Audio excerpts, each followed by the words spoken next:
It was 1893. A resort in Maryland told Charles Douglas that they didn't serve his kind. They thought by denying him a meal, they were putting him in his place. But he didn't argue. He didn't march. He walked down the beach, found the property line, and bought 40 acres right next door. He didn't ask for a seat at the table. He bought the ground the table was sitting on. This is the story of how Charles Douglas turned a restaurant rejection into the first black municipality in the state of Maryland. This is One Mike Black History, and if you like stories like this, you can find more stories like this at onemikehistory.com. But without further ado, let's get started. To understand this heist, you have to understand the insult. It was August of 1893. The Chesapeake Bay was the playground for Washington and Baltimore's elite. The system at the time called the place Bay Ridge. It was known as the Queen of Chesapeake. It was a grand hotel, massive boardwalk, and a restaurant that promised the finest dining on the East Coast. Charles Douglas and his wife Laura, they weren't in to make trouble. They were black autocracy. Charles was a high-ranking official at the Treasury Department. He was polished, he was wealthy, and he was a veteran. He walked to the restaurant at Bay Ridge and asked for a table. The waiter did not look at Charles's uniform. He didn't look at his credentials. He just looked at his skin color and said, "We don't serve your kind here." Now, this is the moment where the struggle would usually kick in. The textbook version of this story would tell you how sad Charles was. It would talk about the pain of segregation. But Charles Douglas didn't have time for that. He had a military mind. And he looked around the restaurant and saw white families eating. He saw the owners counting money. And he realized that their business was built on a territorial monopoly. They thought that they owned the prestige of the water. They thought by banning him, they were keeping the luxury for themselves. Charles walked out of that restaurant, but he did not leave the area. He walked down the beach, he crossed the property line, and he stood on the dirt right next to the people that insulted him. He was looking at a 40-acre tract known as Bashir's Farm. It was rugged, overgrown patch of coastline. To the owners of Bay Ridge, it was a waste of space. To the system, it was unimproved land. But to the Colonel, it was the high ground. Charles Douglas knew something the owners of Bay Ridge didn't. The system is only as strong as its borders. Bay Ridge was a fortress of whiteness, but the walls ended at the property line. If Charles could control the land right next to them, he didn't need their permission to exist. He could create a parallel world that Jim Crow laws of public accommodations could not touch. See, in 1893, separate but equal wasn't even legal doctrine yet. That would not happen for another 3 years with Plessy versus Ferguson. But the private property doctrine was already ironclad. The law of the land said that a man could do whatever he wanted with the dirt that he owned. Charles realized that public space was a trap. If you relied on the public to treat you fairly, you were a beggar. But if you owned the private, you were sovereign. So he went to the owner of the 40-acre farm, a man by the name of Daniel Bashirs. He didn't ask for a favor. He brought money. He offered him $5,000 cash. In 1893, that was an astronomical sum. It was roughly the equivalent of about $175,000 in today's money. But the strategic value was worth millions.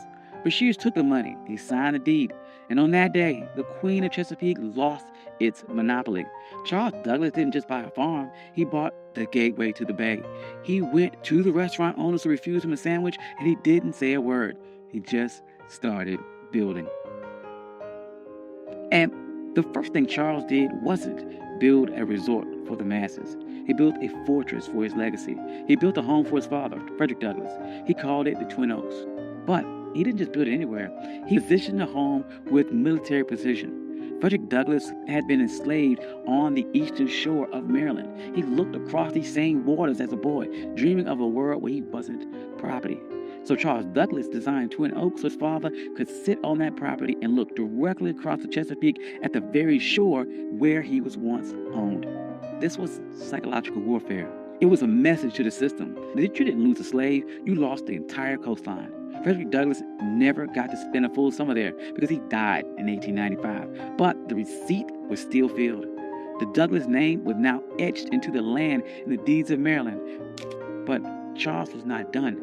He knew that one house was an anomaly, but an entire empire is a network. So he began subdividing the land, and he didn't sell it to just anyone. He targeted the sovereign class. He sold lots to black doctors, black lawyers, black engineers, black poets in D.C. and Baltimore. He created a neighborhood where the white-only signs of Bay Ridge were relevant. By the turn of the century, Highland Beach wasn't just a place to swim. It was a black think tank. Paul Robeson was there. Langston Hughes was there. W.E.B. Du Bois was there. They weren't protesting segregation. They ignored it. They built their own hotels. They built their own pier. They built a community center. They built a closed economy where black money stayed in black pockets and black dignity was the default setting. Now, there's no way the system sat back and watched this happen. The owners of the white resorts nearby were furious.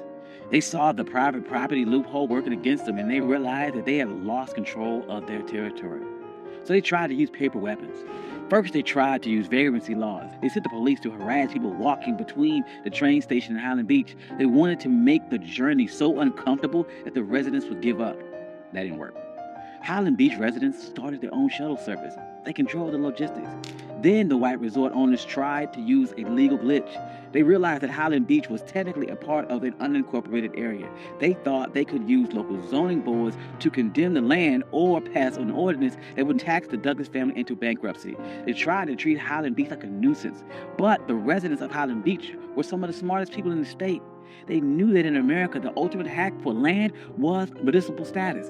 In 1922, they executed their final move of the heist. They petitioned the state of Maryland to become an unincorporated town.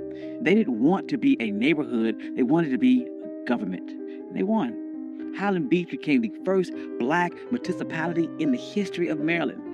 Think about the payoff here. Because they were a town, they had their own mayor, they had their own police department, and they had their own zoning board. When the white resort owners tried to pass laws against them, the people of Highland Beach just passed their own laws to cancel them out. They weren't marching and asking for civil rights. They were exercising their statutory power. By the 40s and 50s, Highland Beach was the summer Apollo. While white Maryland was obsessed with keeping its beaches segregated, Highland Beach was outproducing them culture and social capital. But the winds, they are changing, and the system shifted its strategy. In 1964, the Civil Rights Act passed and the public accommodations were integrated. On paper, this was a victory. But in a world of real estate and sovereignty, it was a Trojan horse. The system realized it could not keep black people out of the water anymore, so it decided to make the land too expensive to keep. This is the new Jim Crow. As white developers realized that coastal property was the ultimate asset, they began using tax assessment and eminent domain and environmental regulations to squeeze black families off their land. In places like Hilton Head and Bruce's Beach in California, the system succeeded. They stole land back using the laws that were supposed to protect landowners. But look at Highland Beach today. It's still there. It survived the rise of developers. It survived the collapse of other resorts. It survived because Charles Douglass didn't build a charity. He built a closed-loop system. The residents of Highland Beach understood that the land wasn't just for lounging. It was for continuity. They passed these down for generations. They created trust. They created a black culture of holding the line. During the Civil Rights Movement, we get caught up about the seat at the lunch counter. But Charles Douglass reminds us that the lunch counter is just a piece of furniture, and that if someone owns the building, they can always find a reason to move the chair or keep you out. The true power is owning the blueprints. Charles Douglass was told his money wasn't good enough for a meal, and he didn't waste a second trying to change that with his mind. He used that energy to change the map. He proved that when the system closes the door, you can't keep knocking till your fists are bloody. You can buy the hallway. You can buy the entire building. You can buy the entire beach. You can buy the ground that it sits on. And today, Highland Beach stands as a reminder that we aren't just laborers in the American story. We are the engineers of our own exit. Thank you. This is One My Black History. I'm your host, Country Boy. If you like stories like this, you can find more stories like this at oneblackhistory.com. Hope you enjoyed this. This is something different. I enjoyed this a lot. Trying to do, once again, more stories about agency, about pattern interrupts, people overcome, and how they took a system that was designed to keep you back and beat it and overcame or outsmarted that system. Hope you enjoyed that. I'd like to thank all my day ones. You guys are amazing. Thank you guys all for coming out. Financial contributors. Oh, yes. And if you don't see your name here, please reach out to me. I'll add your name. I'm sorry. I love you all. Peace.